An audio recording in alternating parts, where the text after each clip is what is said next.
lunch and also a lot of conversations that continued from the morning session. Now we move on to the next part of the day and we shift our focus from policies on paper to action on the ground, where climate solutions are already taking shape every day. Our next panel, Climate Action Beyond Policy, Lessons from Community on the Ground. We'll explore what's real lived climate action looks like beyond formal frameworks. But before we start, let me introduce you to our esteemed panelists. Mr. Shekhar Prabhakar. Please, sir, welcome to the stage.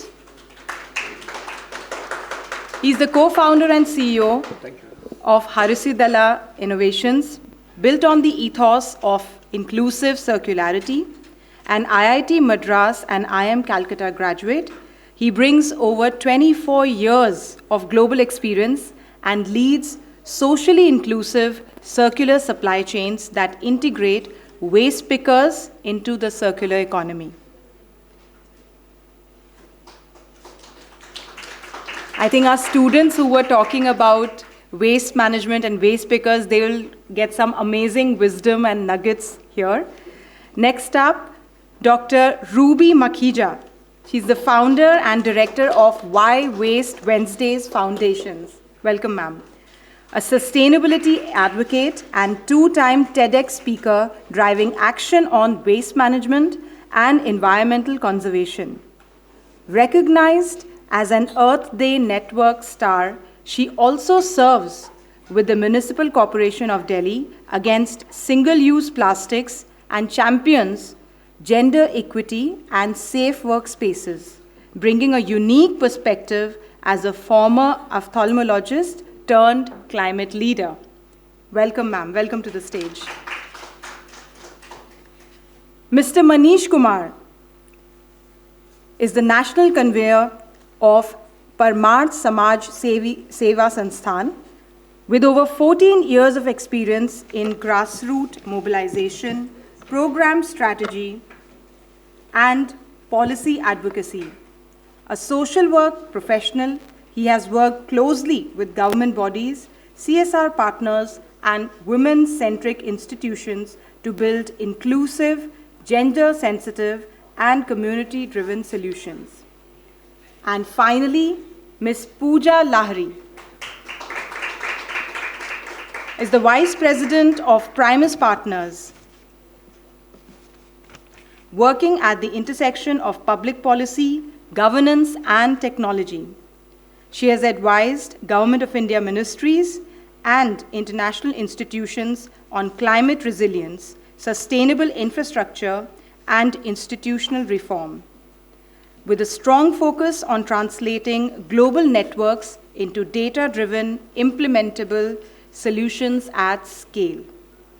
And now, our moderator, Dr. Tarini Mehta, is an academician, advocate, and ESG and climate risk specialist, and the founding partner of Tarini Mehta and Partners, a GARP, SCR, and AA1000 certified sustainability practitioner, and a doctorate in environmental law and governance from Pace University, and an LLM from the University of Cambridge. She holds global expertise in environmental law, compliance, ESG, and climate risk. Please, let's all welcome our panelists with a warm round of applause.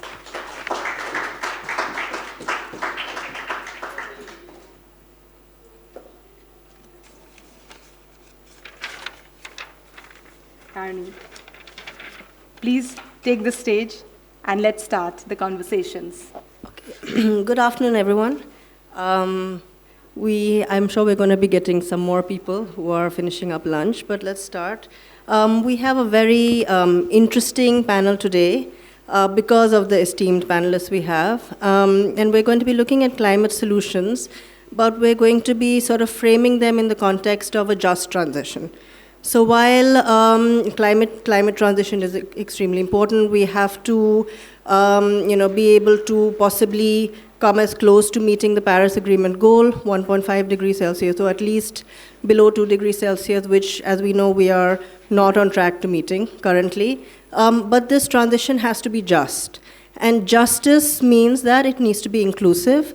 It needs to include all segments of the population. So it needs to include marginalized communities, vulnerable communities, people whose voices often gets forgotten in the policy making, in the planning, in the implementation.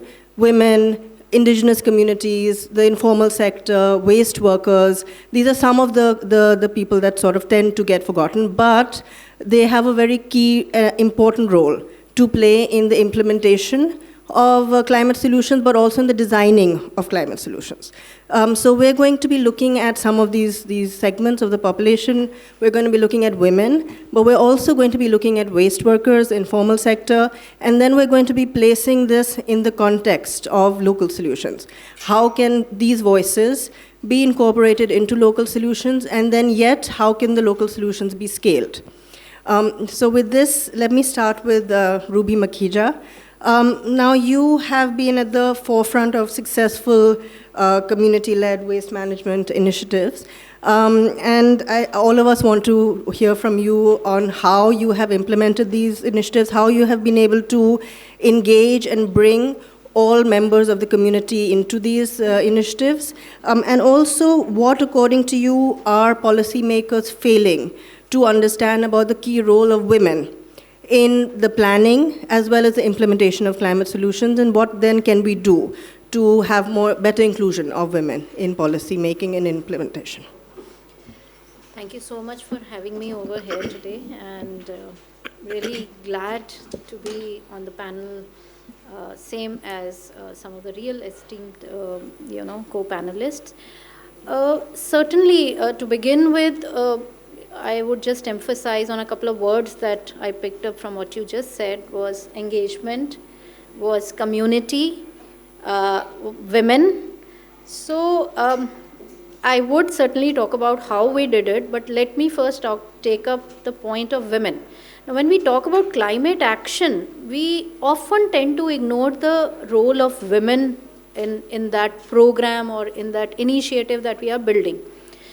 We forget that it is women who have a defining role in shaping up the climate outcomes. They are the ones who are, leaders, caregivers in your households. They define, acts like segregation, composting, water usage, even how your child's habits, going up to there is also what a woman mainly does. Of course, now, I don't want to sound, gender biased, but that said, we all know that women have a very special role in a household. And unfortunately, fortunately, whenever we are, talking about climate action, our main emphasis is on infrastructure, technology, policy. We often miss out things if it is not like, I would say gender inclusive, or if we ignore the role of women in such, climate change or climate action programs, we absolutely miss out on these dynamics, that who's running the home. And we talk about policy sitting in our offices, but the real transformation is actually happening inside the homes. Where is the behavior change happening? It's less in the office, more in your home. Of course, I mean, any space you talk about, it is there. But who defines the habits? It's your home. It's your values that you bring from your family, something. And who leads that? Mainly women. So I think somewhere we really need to introspect and see where we are going wrong when we are planning or, formulating the climate frameworks. I think the role of women certainly is very, very important here. How we brought about a change in the community was identifying the right and all set of stakeholders that we were actually impacting the waste management. That time we were not talking about climate change, we were talking about waste management now. Now we've reached to sustainability, circular economy, climate change. But 9 years back, we were only talking about simple waste management. And it was a very simple thing that, identify who all is impacting that sector. So we did not leave anyone out. And one of the main important thing was community building programs that we did. So if you ask me, what is the basis or foundation of what we achieved in Navjeevan Vihar as a zero waste to landfill model was community, a very, very strong community. So when you build strong communities, you kind of mobilize them to take ownership for their own neighborhood.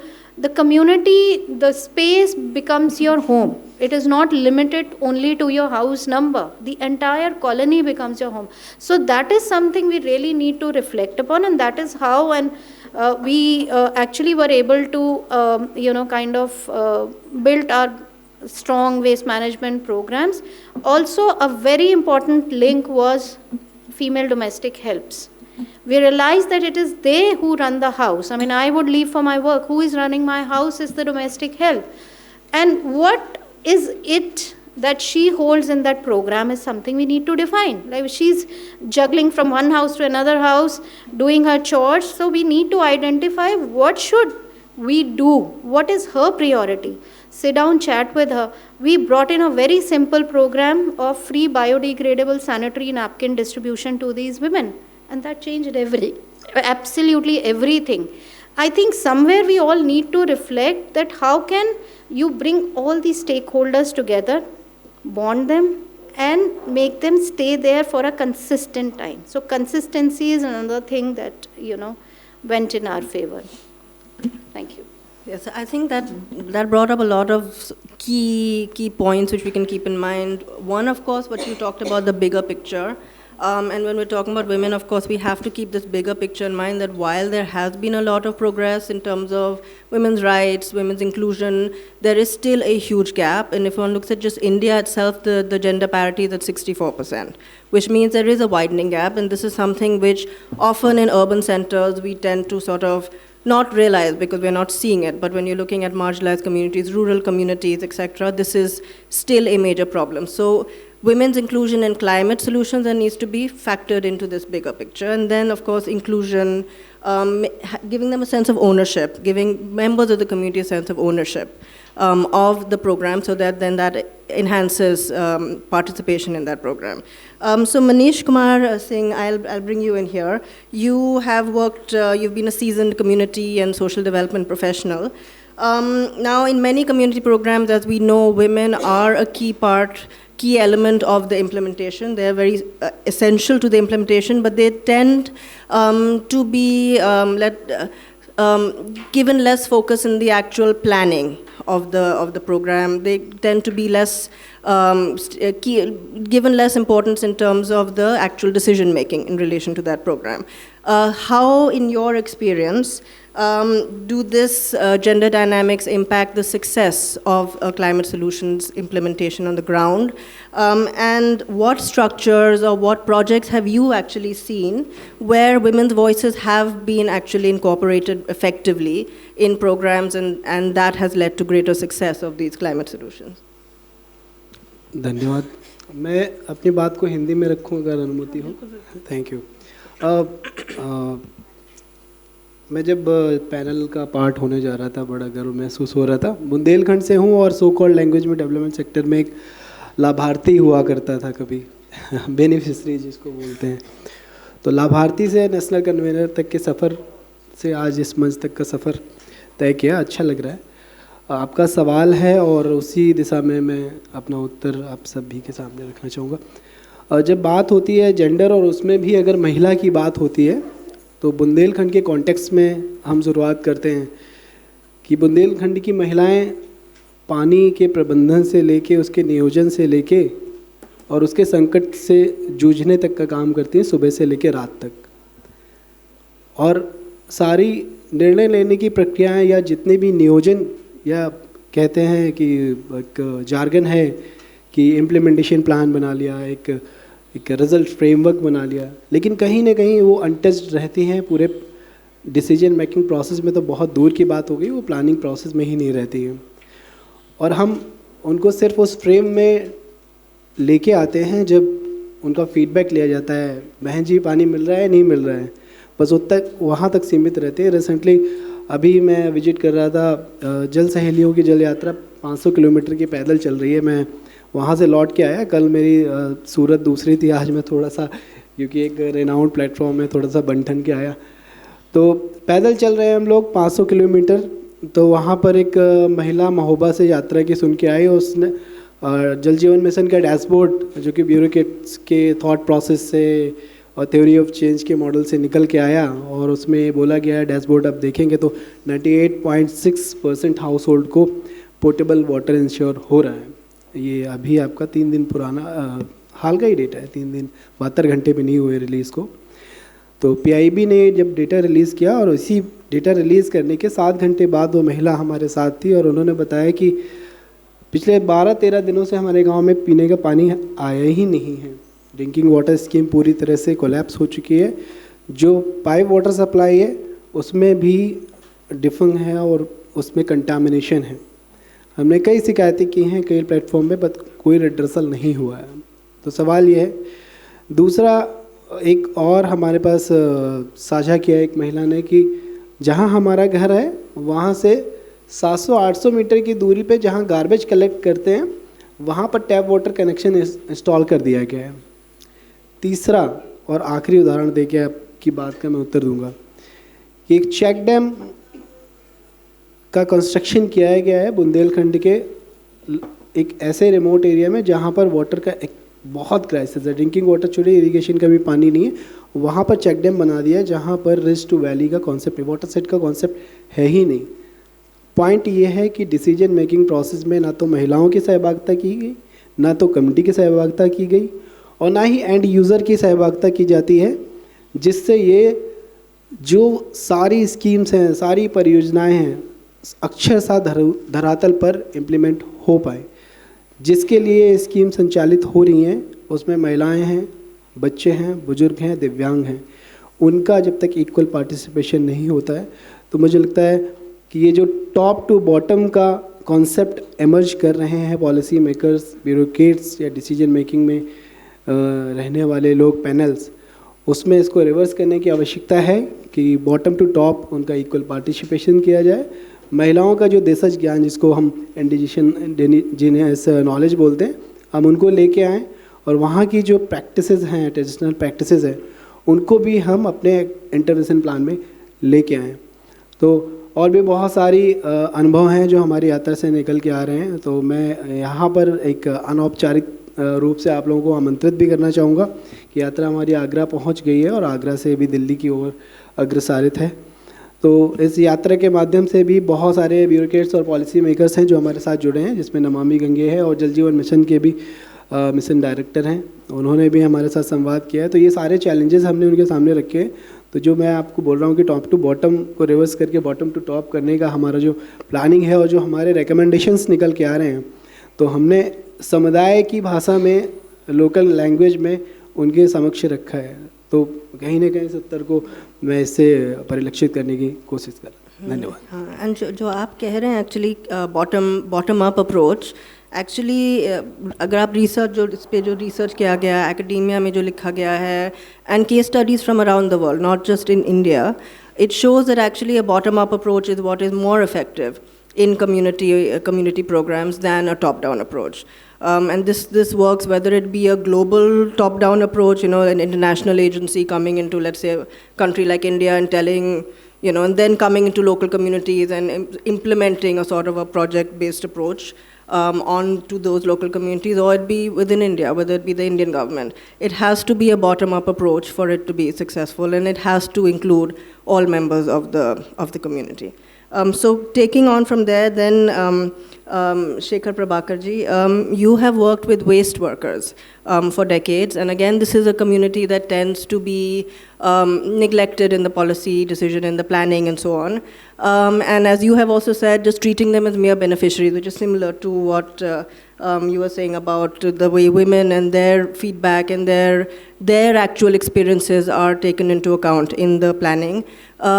Treating them as mere beneficiaries is not the correct approach. They have to be treated as key stakeholders. They have to be taken, their voices have to be taken into account as a key part of the climate infrastructure and climate solutions development. So now, can you expand on this based on your work and on the principle of inclusive circularity that you have spoken about? And also, can you sort of tell us that how would and should a program that would take into account the views and the lived experiences of waste workers, women, such communities, how would such a program look? How would such a program be implemented? How should it be implemented? Thank you, Doctor. So, it's interesting that we are all talking about getting the views of the people that you work with or the communities that you work with. If I don't know if anyone knows Kannada here, but the name Hasrudala, which often is a tongue twister for many people, actually means the green force, a name chosen by waste pickers. Now, I'm a career marketeer, right? So my initial thing was, we can't go with that name. But the thing was that because it came from the waste pickers, their ownership of what the two organizations do, Hasrudala, the not-for-profit, and Hasrudala Innovations, the for-purpose company, they actually feel that they own, and it's that ownership that actually makes things happen, right? Now, interestingly, waste pickers are one of the few communities which actually work or live at the two ends of the climate spectrum. What they do, and we call them silent environmentalists, is actually climate mitigation in terms of what irresponsible waste management can contribute to greenhouse gas emissions. Today, next to mobility in cities and urban spaces, it is garbage. That's the issue, right? Everywhere. It's garbage burning, irresponsible landfilling, or anything else. So, for generations, waste pickers as a community are the ones who have ensured that resources have come back into the economy in some form or the other. Now, the high rates of recycling, for example, that we boast about in India is 95% by the informal waste sector, right? In a city like Bangalore, where we have been there as a company for 10 years, we only do about 1,200 tons per month, while in Bangalore, my estimate is 8,000 tons of garbage is produced per day. So we haven't even scratched the surface, right? But where does all your PET bottles or anything that can be recycled, who takes it is the waste pickers.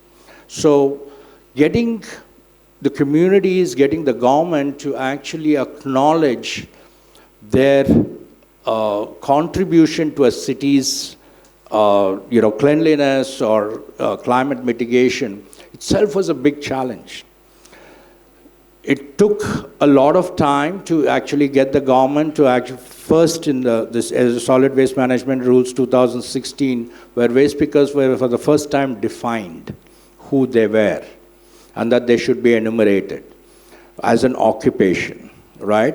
So that is one end of it, and what we are trying to do as a company is to try to create business models that actually include them as either entrepreneurs or give them supplemental income to their waste picking income or predictable income through, say, full-time employment, or if they're already trading in waste, how can they earn more and in a more, move from a cash economy to a bank transfer economy, for example, right? So while that is happening, because as cities get better at waste management, waste pickers' access to waste will go away, right? Their livelihood will go away, which is the reason why we're trying this. But everything that we did, for example, when we decided to start the company, we actually took a vote from nearly 5,000 waste pickers asking whether it's okay for us to start a company because we didn't want to be seen as competitors to what they do, right? And even today, our business models give them access to markets that they cannot access by themselves, right? So that the thing is that they're the most marginalized of the urban poor, but also they're the most resilient. amongst the urban poor. I'm not talking of manual scavengers, it's a whole different ball game. I'm just talking of waste pickers who manage solid waste, your municipal solid waste, right? And today, they have a sense of dignity, they have opportunities which they've opened up for themselves. For example, Annamma, a waste picker whose hut would get flooded every time it rained, today she got access to public land and built a home herself. So that's a quantum change in quality of life. And all that they required was an equitable access to opportunities. We didn't do anything. In the 10 years, I haven't picked up waste, other than maybe for a photo op. Let me be frank. Right? It is them who have done the hard work to get from where they were to where they are now. Right? And the last thing that I want to say is, at the other end is climate adaptation, right? In Bangalore today, we're having unseasonal rains. And every time it rains, all these informal settlements actually get flooded, right? So we actually went to 8 such informal settlements, talked to them in terms of how do you manage when there's flood. And we co-created solutions with them. You have to co-create solutions with the people who are going to get affected by whatever intervention you're thinking of.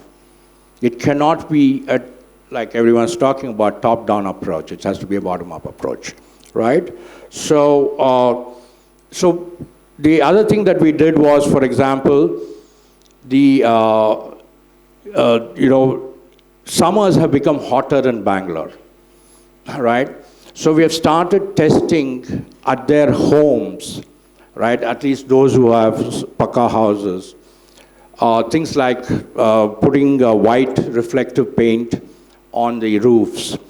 We have even tried filling PET bottles with water and putting it on the roof. We have done a lot of things where we have been able to achieve nearly a 4-degree drop in the inner spaces of their homes, right? But again, all of this was done. The flooding in the last 2 rains, 2 communities which actually designed a rainwater harvesting and cleaned up their drains around their settlement, saw no flooding, right? So these are simple, easy to do solutions, but the community needs to own it. The 2 rainwater harvest pits and the drains, the community has warned that they'll keep it clean and they'll keep it unblocked, right? So those are the ways I think you need to look at. Yeah.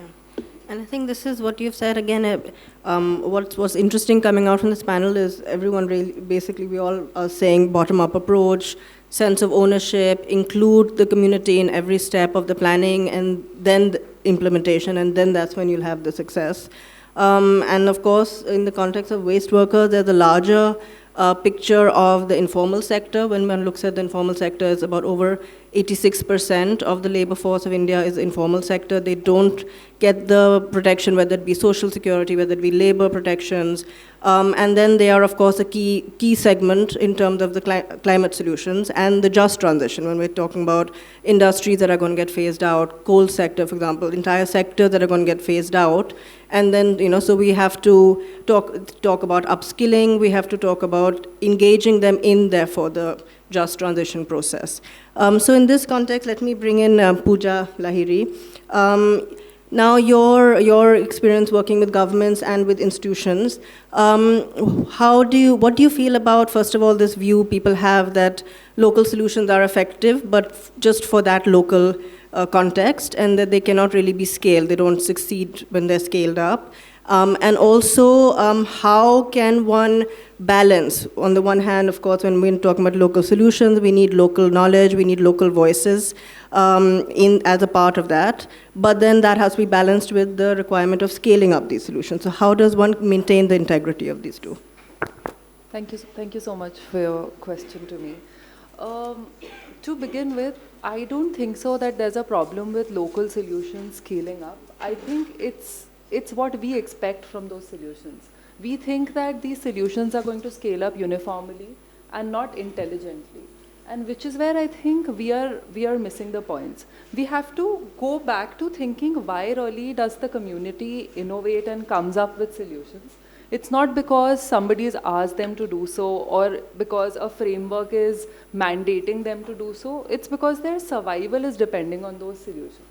And that they will understand better than anybody in the government, in any sector, because when you're at the heart of a problem, you understand the solution better than anybody else. And if I could go back to certain work that we've done with on some projects and governments, there's a very interesting project that we are doing with the government of Tamil Nadu, where we are helping them build coastal resilience.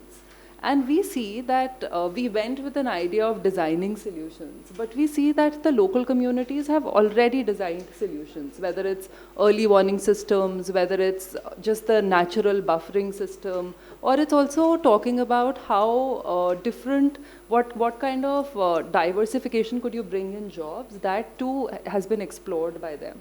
So the task at hand for us is going to be not to design those systems, those solutions from scratch, but actually designing a policy that takes those systems into planning. And that's what I feel we are missing when we talk about scaling of solutions. Another thing that I can think of is from our work with the Swachh Bharat mission, and the success of SBM is quite known. The scale that SBM achieved in its time is quite known. And if you think about why really that scale was achieved, it's not because certain thing was standardized or behavior was standardized. It's because the local element of SBM didn't lose touch. If there's a fecal sludge and septage management system, it's different what you see in Leh. The technology in Devanahalli is different. The core of the problem remains the same. The core of the solution remains the same, but it's adapted. It's not the same solution that's being expected to be implemented uniformly. So therefore, I think where we are missing the point is that we are looking at replication and not adaptation. Everywhere we are thinking that how can we copy paste a solution designed for country X, community Y to something in India, and more so locally, something designed for Karnataka, even with a similar geography, might not work so effectively for a state like Tamil Nadu. So that is where we have to be very, very careful. We have to ensure that when we are designing these solutions, our solutions are not, in the whole process of scaling up, our solutions are not losing the local context, are accounting for any ecological nuance that was there originally when the solution was planned. So if I were to sum it up, it's going to be adaptation and not 100% replication of a solution. So I think from this sort of a base, it would be nice for all of us to hear from each of you, let's say one or more than one strategy or idea that you have either implemented or that you have seen implemented, which can bring about strengthened community participation in the context of climate solutions and the inclusion of such marginalized or vulnerable segments of the population. So I will start with you, Ruby. So I think what I would say is I absolutely agree with what Pooja has just said, that local context has to be kept in mind, the socio-economic norms have to be kept in mind while designing a solution. Also, certainly, I'll just give one example that, we talk about women. Now, women, when you give them a solution, what do you expect them to follow that solution religiously, right? When we bring that solution. And we forget that the woman is already juggling with a paid job, a caregiving, and also a household management responsibility. So when we bring in a solution, we have to not only adopt it to the socio-cultural norms, we also have to be very careful while you kind of insert or install that solution in a community or in a household, must keep in mind how easy you can make it, that transition or that adoption of a solution. For example, we brought in, we started preaching about segregation. People didn't have separate dustbins. They kept waiting for the dustbins to come. So we brought the dustbins home and offered it to them. Okay, come, buy it from us.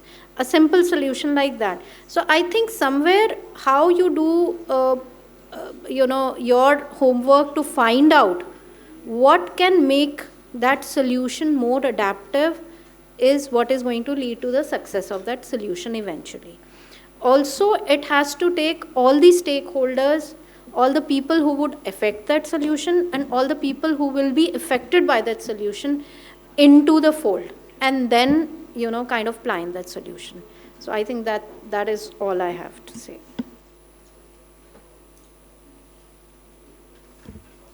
Thank you. अभी पूजा जी ने और Ruby madam ने जो बात कही, मैं उससे ही connect करके बताना चाहूँगा. जब हमने महिला वॉलंटियर्स को जोड़ने की बात कही थी तो बहुत सारे सवाल खड़े हुए थे, और हमने टीकमगढ़ ज़िले के एक छोटे से गांव से काम शुरू किया था. तो उसमें मेल डोमिनेटिंग सोसाइटी थी, महिलाओं की सहभागिता नहीं थी, और जब महिलाएं जुड़ी भी और हमारा कैडर, हमने एक सो कॉल्ड कैडर बनाने की कोशिश भी की, तो एक थॉट अंदर से आया कि ये तो अनपेड वॉलंटियर है, हमें कोई एक्टिविटी परफॉर्म करना है. जो पूजा जी ने बोला कि हम मॉडल को रेप्लिकेट करने की कोशिश कर रहे हैं, वहाँ पर रियल सेंस जो है, रियल नीड क्या है, वहाँ पर नया मॉडल इस्टेब्लिश करने की आवश्यकता थी. तो जो फेल्योर हुए हमने उनसे सीखा और एक विमेन लेड मॉडल को एक नए तरीके से इमर्ज किया. उसमें हमने जल सहेली और पानी पंचायत के संगठन का निर्माण किया. और ये जल सहेली पानी पंचायत तब अस्तित्व में आए जब बहुत वेग में आए, जब उनको पता चला कि जल संरचनाएँ जो हैं और या ड्रिंकिंग वाटर की बंदोबस्त से लेकर निस्तारण और प्रबंधन उनको ही करना है. तो आज हमारे 600 गांव जहां पर हम काम कर रहे हैं, वहां पर जल सहेलियाँ और पानी पंचायत हैं. पानी से जुड़े हुए मुद्दों को खुद ही डिसीजन लेती हैं, खुद ही जीपीडीपी प्लानिंग में जाती हैं. वीडब्ल्यूएससी जो समितिज़ हैं, वो जो डिफंक पड़ी थी, आज उनमें उनका पार्टिसिपेशन है. ना सिर्फ यहाँ तक, जब हम मॉडल इस्टेब्लिश करने की बात कर रहे थे तो गवर्नमेंट ऑफ इंडिया ने जो जल जीवन मिशन का वीडब्ल्यूएससी कंपोनेंट है, उसमें एक सब कंपोनेंट रखा जल सखी का, और अलग अलग स्टेट में अलग अलग नाम से जाना जाता है. तो हमारे जल सहेली मॉडल से उसको जल सहेली सखी के नाम से उसको रखा. और FTK का जो मॉडल है, ग्लोबल मॉडल हो गया अब तो, उसमें जल सहेलियों ने सहभागिता की. तो आज चाहे वो अभी इंदौर का हादसा हो, चाहे वो दिल्ली NCR का हो, और अभी हरियाणा जो अगला कैंसर हब बनने जा रहा है सॉरी, वहाँ की बात हो, जहाँ पर महिलाओं की निर्णय लेने की प्रक्रिया में सहभागिता कम है, वहाँ पर ये सारे चैलेंजेस बहुत तेज़ी से उभर के आ रहे हैं. और जहाँ पर पूरे प्लानिंग प्रोसेस में, पूरी पॉलिसी मेकिंग में या फिर इम्प्लीमेंटेशन में महिलाओं की बराबरी से सहभागिता है, जो बजट आ रहा है उसके एलोकेशन से लेके उसके यूटिलाइजेशन में उनकी सहभागिता है, वहाँ पर बहुत अच्छे रिजल्ट्स आ रहे हैं. गवर्नमेंट शिफ्ट बहुत ही पॉजिटिवली हुए हैं वहाँ पर. और एक ब्लॉक है निवाड़ी, आप लोगों को कभी अवसर मिले अवश्य जाइएगा.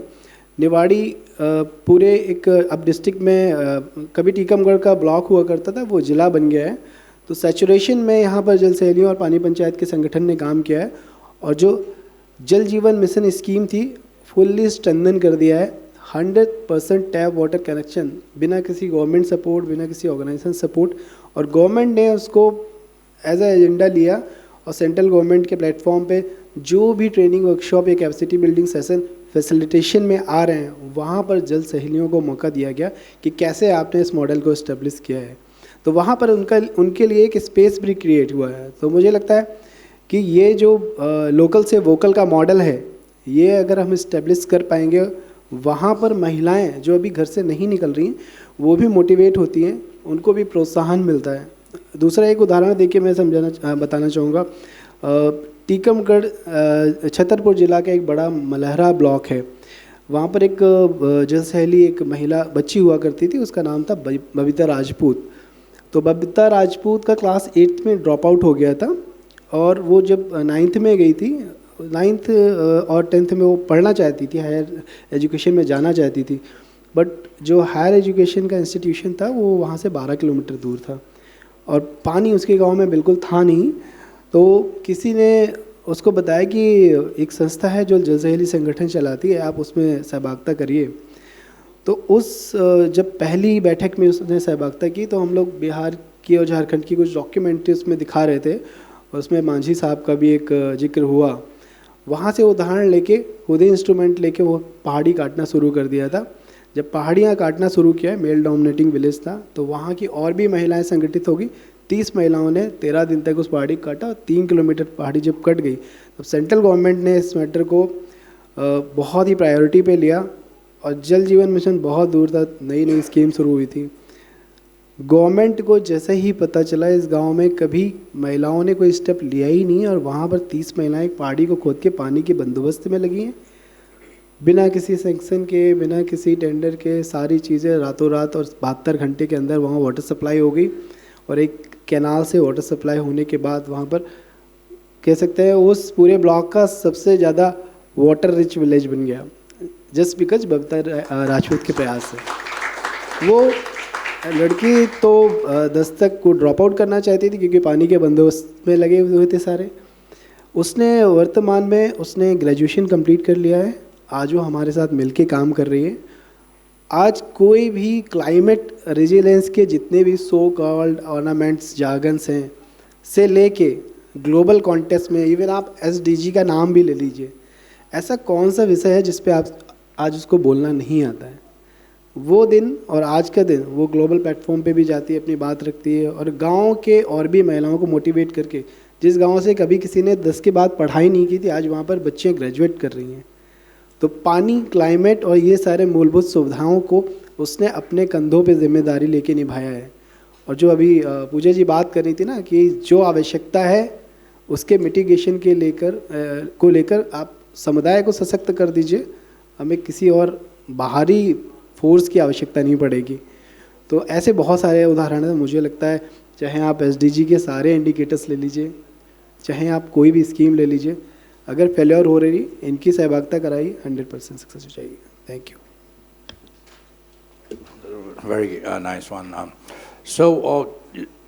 Interestingly, for many decades, women used to be the primary waste pickers, right? Because you and I, for example, can tonight become a waste picker. There is no employer-employee relationship. There's no license to get from anything. You don't need working capital. You just need to know what is of value, and that can be traded, right? Which you can learn very quickly, because if you go take something to the scrap dealer which has no value, he'll say, I'm not going to buy that. Now, what we have found is that waste picking has been a cross-generational thing, because the kids used to start going with the mother for waste picking. And they would then become the next generation waste pickers. Now, how do we break something like that in a cross-generational thing, right? We realized that when we got waste pickers to first think of themselves as dignified, silent environmentalists, they started thinking differently. They did not say, "Ye hamara naseeb hai. It's not my destiny. I can change this." And it was the woman who then took an oath. Today we work with about 26,000 waste pickers in Karnataka across 18 cities. All waste pickers associated with the not-for-profit or with the company have taken an oath to keep their children in school till at least 10th, right? And it's the woman who makes sure that happens. Sometimes they even put them in private school, even if it means lesser for themselves in whatever way, right? Today we have multiple waste pickers' children who become engineers. 4 girls are sitting for their IAS exam this year, right? And one of them actually stood university ranked 5th in her master's in psychology, right? So that is what is going to break that cross-generational cycle. They can decide to come back to waste as a more skilled worker or as an operator of machines have started coming in for sorting and stuff like that. But they have options, right? So whenever we work with such communities, they are the ones who have to see the value of doing something. If they do not see the value, they'll look at you as someone who's going to come today, give them a blanket and disappear tomorrow, right? Or give them a handout, right? So I think that is one thing where the challenge on the ground mobilization of such people is getting them to recognize themselves as productive members of society first. Second, that they can get out of the situation or circumstances that they're in. I think that's very important from just bringing a change about in their lives. The second, I know she said one, but the second thing, I think we also underestimate the scale that government can bring in. For example, both our organizations really believe in what we call show and tell, right? So we created this concept called dry waste collection centers at each ward level in Bangalore, and now it's across Karnataka. So we demonstrated that waste pickers can actually run such an operation, run that business, and then got it into a state level policy. So in my opinion, we highly underestimate the government infrastructure in terms of both policy frameworks and implementation to scale an idea. But governments also need demonstration that it is possible, right? So a lot of times we need to take the risk of experimenting along with whoever you're working with. Some, succeed, some fail. But that is what will I think, bring about massive change, because one organization or bunch of organizations not going to make those things happen. So I'll just leave it at that. Thank you. While I've already discussed a couple of things, that how communities are at the heart of everything that we do, but if I were to call out certain specific examples, I would pick up one that we are doing with the government of Tamil Nadu that focuses on absolutely building coastal resilience and marine conservation, marine biodiversity conservation. So we are setting up 6 centers of excellence in and around Tamil Nadu. They're all focused on some of the other biodiversity, whether it's sea turtles or it's dugong or it's mangrove. It's focused on, each is focused on one aspect, and it's focusing on conservation of those. Because in India, unfortunately, research is not that the country is known for. We are wanting to change that, and we are wanting to make it something which, can we be a leader in Global South when it comes to coastal resilience? Because our communities are doing already. We just have to take it to a scale now. We have decided that none of this, the employment that we generate and the people who are involved in functioning of these COEs are all going to be village communities in and around the COEs. We are working with the children of fishermen who've decided to not now do what their parents did and want to do something different, want to upscale, want to move to a different social bracket. So we are ensuring how we can handhold them to see, can you become a curator? Can you become somebody who can design itineraries? Can you become somebody who can contribute in some or the other manner to the COE? So that's our number one thing. We are 100% ensuring that we are able to do this locally. Second thing that I can think of is when we assisted for another project, we assisted the government to set up MRFs at 11,000 feet in Leh. And there also we ensured nobody comes from outside. We are not going to send Delhi to Leh. We are not going to send Bombay to Leh. But it's actually going to be people of Leh, because nobody better than them can understand why should they do it. And nobody should get an opportunity to serve that area before anybody locally gets that chance. So this is what we do. But I want to actually also, because here everybody has worked on ground, so what we call as success is very different from what the governments unfortunately focus on. I feel where we need to focus more on is having impact frameworks that are more outcome based and not output based. Because I'm working in climate change and sustainability, I'm increasingly seeing that it's becoming all about infrastructure.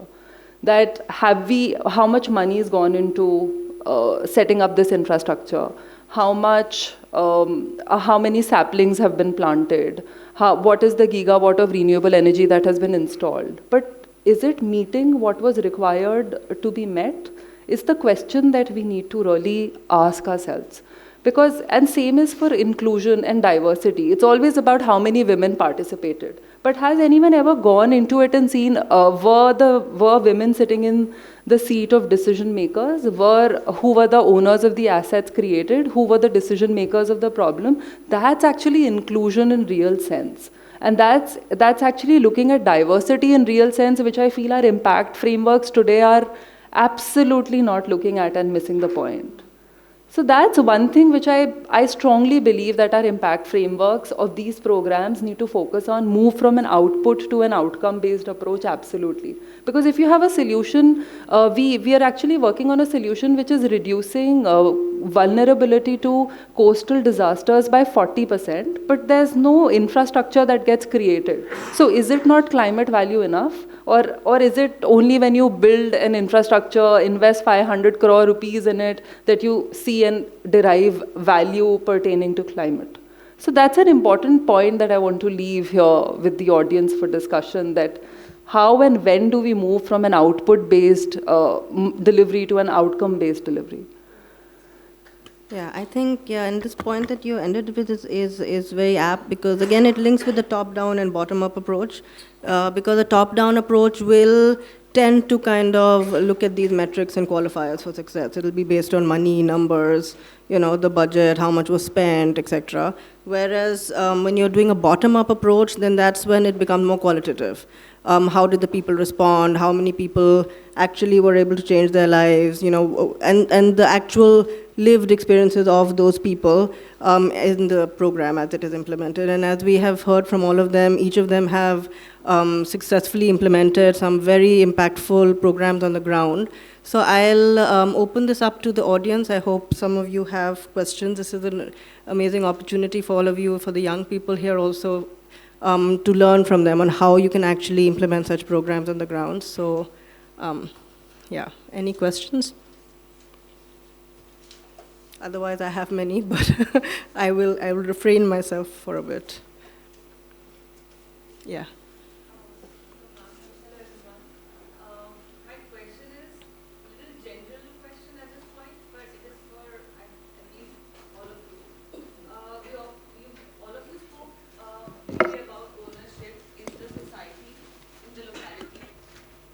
But thank you so much. And I wanted to extend this particular question to the fact that civic duty also comes in picture. Many times we as students or we as adults or when we are growing, we try to interfere, but the civic duty portion of it, that we see something happening wrong at a very local level, हमारे सामने कुछ होता है, हम चाहते हैं उनको टोकना रोकना. Literally as simple as if I can point out waste management, yeah, segregation of waste and not throwing or littering. It comes from a very deep sense of ownership toward your own locality, your own city, your community. But we do not know how to follow up. And how do you, I mean, if I'm not associated with any organization, but I really want to invest myself in making sure that I am vocal about it. So also it comes like local for vocal angle, but just as a citizen, how would you suggest us to move ahead? And sorry, I'm so sorry, I did not introduce myself properly. My name is Yashaprada Joglekar. I'm from Raipur. I'm an advocate. And literally this is coming from a girl from a smaller city, a city which is literally booming. We are not understanding how do we transit from that small city bracket to a growing economy now. And there are metaphorical mountains called क्या फर्क पड़ता है, किसी के पास time नहीं है. Like the minute you ask somebody आप मत फेंकिए यहाँ पे या ये मत करिए, we literally get these mountains. That, why do you care? किसी को फर्क नहीं पड़ रहा, कोई देख नहीं रहा, कोई उठा लेगा. So yeah. That what you've just said, I do it every day, all the time, morning only. I was just giving an example, a video on Better India where motorist was taking the scooter on the footpath, and an aged lady stops her, and she stands in the middle and will not allow him to go ahead. I saw that you video saw that? too. Yes, It yes. is so compelling, right? So we face it all the time. So I think the only thing which I have to offer here is we should not bow down. I mean, I was sitting in a car late evening and waiting for my daughter to come out of the class, and an Audi, you can imagine the price, and there's a gentleman who ate a banana and the peel goes out. Yeah, so I mean, that is your choice. What do you choose to do now, right? You be prepared that you will face a lashback. I stepped out and I knocked on his window. I said, you just did this. He said, I'm really sorry. First thing, I said, yeah, fine, absolutely okay. But now you'll have to get down and pick it up. So he said, मैंने sorry बोल दिया, मैं आगे से नहीं करूँगा. No, आप देखिए, आपको इसको उठाना पड़ेगा. The minute they face that, I think once they will say no, twice, thrice. But it is for us to be adamant, as persistent as possible. I said, either you step down or I will dial 112, and they have better things to take care of than to come and make you pick up the banana peel. It is an offense. Littering is an offense, and you think it's a very small offense, but what it is doing to the city, you have no idea. Absolutely. He got down, he picked it up, and I'm very sure that all his life he will not litter. So I think you be prepared is the thing, be persistent, and you must know in hearts of heart that what I'm doing is right, and it is for the best of the city. No matter what people are doing, it should not matter to you.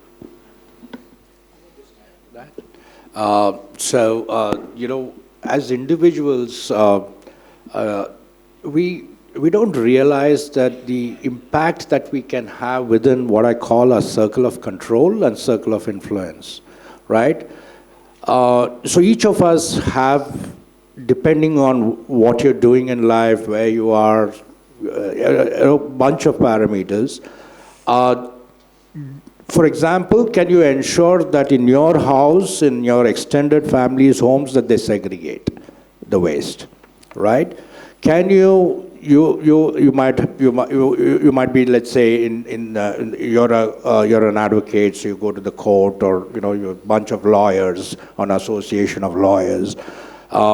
Can you insist that every time they meet that they do not use single-use plastic, right?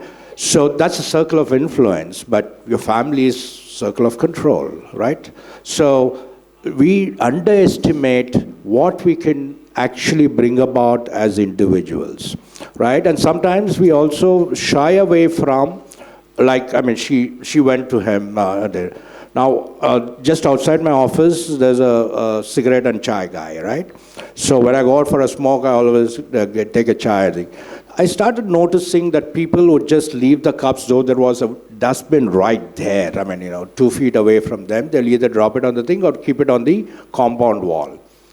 For 1 week, every time I went, I would pick up those cups and put it in the bin, right? That's all I did. The shop owner also noticed me doing that, right? So he started telling, please put it in the dustbin, right? So it's the old broken window theory, right? If you fix all the windows as they break, the next window will not break. But if you have a neighborhood where half the windows are broken, so everyone will think it's okay to break the next window as well, right? So do not underestimate the impact and change you can have as an individual, right? And don't try to move the mountain. Just take a shovel and get that shovel out, right? That's enough. And if thousands of us do it, hopefully we'll also bring down the mountain. Yes. Hello everyone, and I'm Smriti. I'm from Odisha. I'm doing my PhD in the topic Climate Action and Sustainability by Women, a socio-legal study I'm doing. So ma'am, to all the dignitaries there, so I resonated with all of you. And ma'am, being positive, seeing the positive side, yes, we have achieved a lot, like looking at the past and looking at the present. like we were also following the suit of not understanding the impact of waste management, because we were certainly following our elders, our community or our neighborhood. Now, what I have understood is, no, we are actually moving forward to the climate positivity theory. So, ma'am, I'll take one example also, as we say that charity starts from home. So this segregation thing, so I was doing my PhD in Bangalore. So there in Christ University, so there I saw the dustbin, like how the segregation is done, how there were dustbins for different wet waste and dry waste. So then I got my PhD transferred to KIT University, that is in Odisha. So I started like we didn't have the separate dustbins for dry and wet. So there I started educating like the administration or the students, like let's just have this sense of, like, let's just start it from our college, to the central university and asking for different dustbins or segregating. Let's just do it in our own classrooms. So that is how I think we can achieve more in future. We are not yet failed. I think I'm being very positive, and yes, we can. We are the future of the nation, so I think we are going to achieve a lot. Thank you for that positive thing. We are all hoping that you as a generation will right the wrongs that we did, but also multiply the rights that we did. Right? So all the best. Any other questions or comments or yes? Hi, I'm Matulika Patnagar. I'm an advocate. So I was listening to Shekhar sir's comment on the circle of control which exists. So while women are in the center and they can, influence the other family members, immediate family members to take action, I also believe that there's this vice versa circle of control impact that also comes in, where the women, they want to take action, but they face resistance from their immediate family members whom they have to live with 24/7. And like Manish sir said, in rural areas and remote areas where this predominant patriarchal setup, this sort of resistance comes in a lot. And if I look at it in a practical perspective, in my own experience, in our society, we have this waste segregation setup led by women. The entire initiative has been led by women, where there's segregation of plastic waste, there's segregation of wet waste, vegetable waste, and the wet waste is turned into compost and then distributed among the society members, while the plastic waste is collected by the municipal authorities, and an award was also received by the society.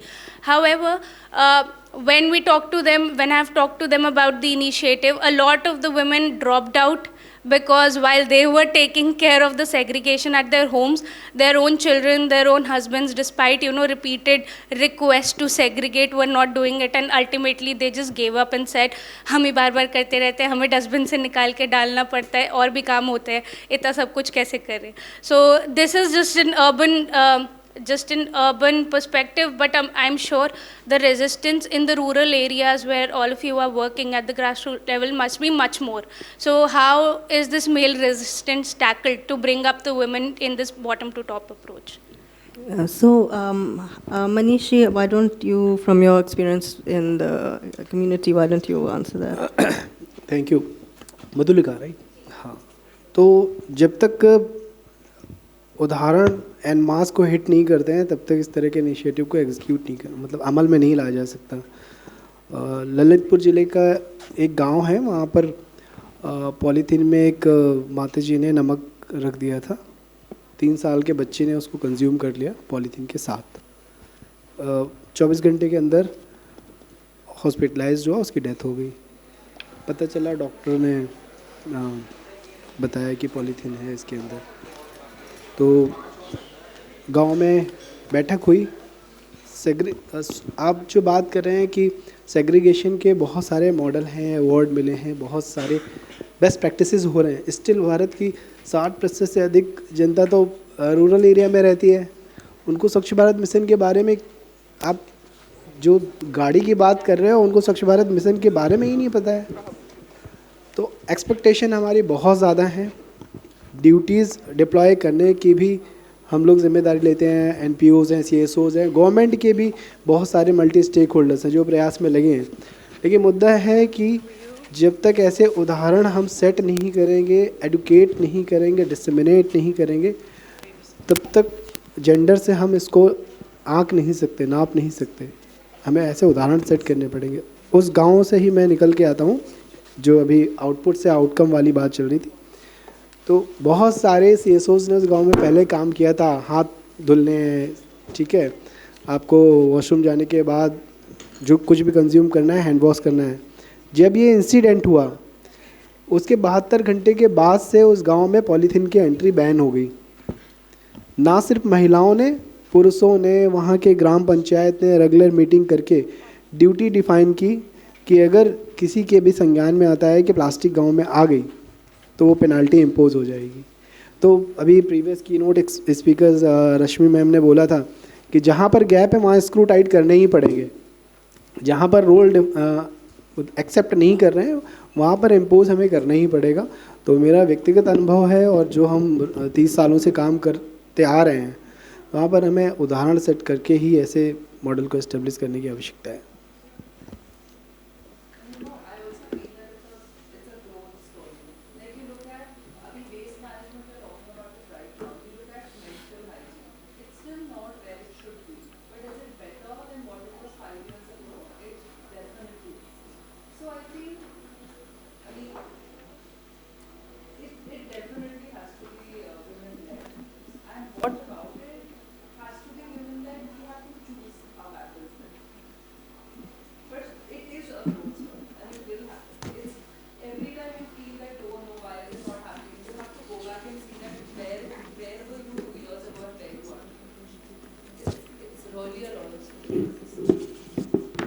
No, but to sort of answer your question the other way, you're here today, sitting in this room and expressing something. You're an advocate. Do you think your great grandmother would have been in that position? Right. So just within your family, there's so much growth, right? So all the youngsters here, I would love you to read a book called Factfulness. So many times we tend to look at what is negative, what is not working, but let's also celebrate what we have achieved over the last 100 years as humanity, right? We have eradicated some of the terrible diseases like smallpox, polio, and so on. So there's so much good that has also happened. So let's look at that and say, okay, this too can be overcome, right? So that's what I would tell you. Okay, so we're out of time, unfortunately. I'd like to thank each of the panelists for taking their time out and for these wonderful questions. And I think the last one sentence or two sentences that I would sort of then end this with is that while we want change to happen fast, and then of course the kind of world wherein everything happens in 2 minutes and 5 minutes, so when change doesn't happen in 2 minutes and 5 minutes, you sort of feel it's not happening, and then you get despondent, or you don't continue to make efforts. That one has to realize change takes time. So maybe that lady, for example, maybe in a month or 2 months or 3 months, her family is not convinced. But if she continues to segregate the waste, there will come a time when they will just do it, because that just becomes the norm of the household. So that's the same thing, whether it be a city, whether it be a country, or anything. We just have to keep on doing the right thing, keep on doing what we believe in. It's small things even. It's somebody just throwing a banana peel out. It's not about it being big. Just keep doing it, keep doing it, keep doing it, just like repetitively, and finally there will come a time when more and more and more, like a ripple, and then that's when the change begins to be obvious. So with that, I'd like to close this session, and thank you very much.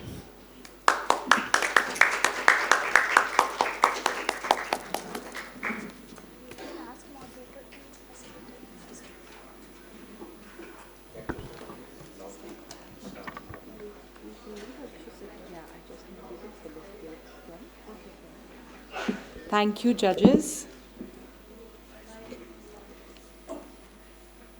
We had an amazing discussion, and thanks to all the panelists. I'll just take a moment and ask Tarini to felicitate each one of the panelists. Aarti, please. Yeah.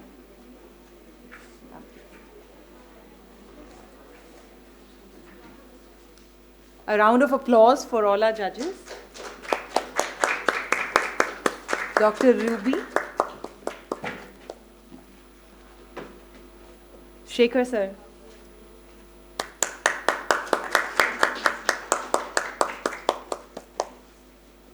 Mr. Manish from Parmarth.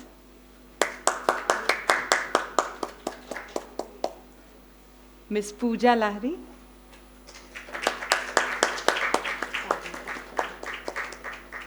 And of course our moderator, Ms. Tarini Mehta.